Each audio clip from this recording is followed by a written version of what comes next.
This channel does not promote any violent, harmful, or illegal activities. All content provided by this channel is meant for an educational purpose only. 2025 সালে একেবারে শেষ লগ্নে এসে বড় ধামাকা। ভারতীয় সেনার আধুনিকীকরণে ৭৯,০০০ কোটি টাকার অস্ত্র কেনার সবুজ সংকেত দিল কেন্দ্র। এর সিংহভাগই খরচ হবে সেনার ফায়ার পাওয়ার বা আগ্রাসী ক্ষমতা বাড়াতে।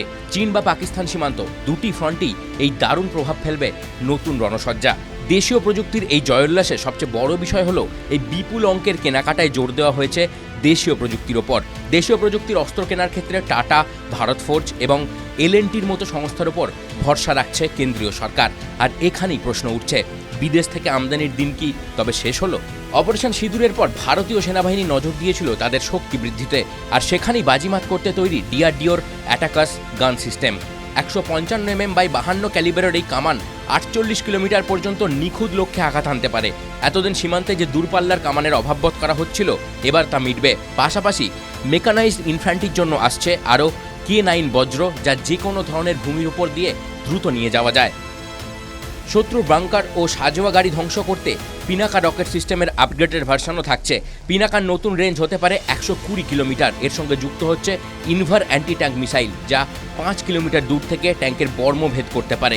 ড্রোন বিপ্লব বিশ্বযুদ্ধের নতুন ট্রেন্ড মেনে ড্রোন টেকনোলজিতে বিরাট বিনিয়োগ করা হচ্ছে। সার্ভিলেন্স ড্রোনের পাশাপাশি আসছে লোইটারিং মিউনিশন বা কামিকাজ ড্রোন, যে ধরনের ড্রোন নিজেই গিয়ে শত্রুর ওপর আছড়ে পড়বে।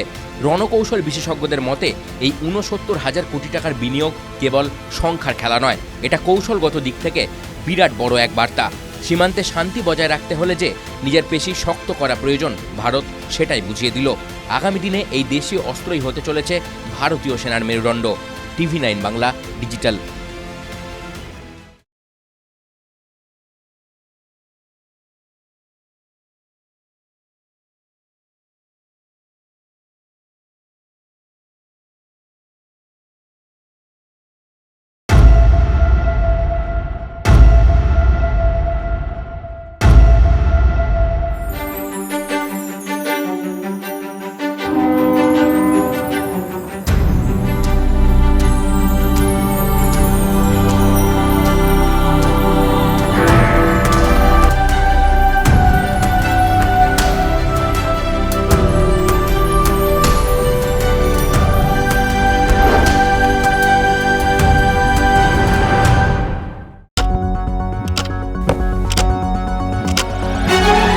রাজনীতি শুধুই কি রাজার নীতি?